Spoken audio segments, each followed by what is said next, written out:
Inaresto ng National Bureau of Investigation o NBI sa Pasay ang 17 nagtangka umano silang suhulan para tubusin ang 12 Chinese national na nahuli sa ni-raid na Pogo Hub sa Parañaque. Ayon sa NBI, nakipagnegosasyon ng mga suspect sa mga ahente ng NBI Cybercrime Division at Special Task Force para tubusin ang mga Chinese national sa halagang 300,000 pesos kada tao.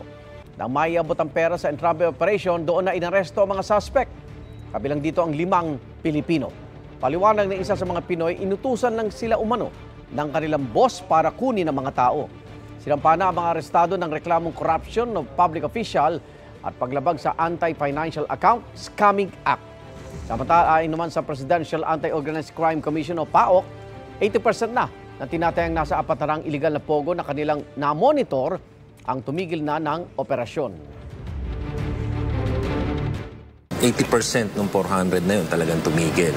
But yung pagtigil nila na yun, it doesn't mean na talagang totally tumigil sila. Yun nga yung hinahabol natin, mga small scale.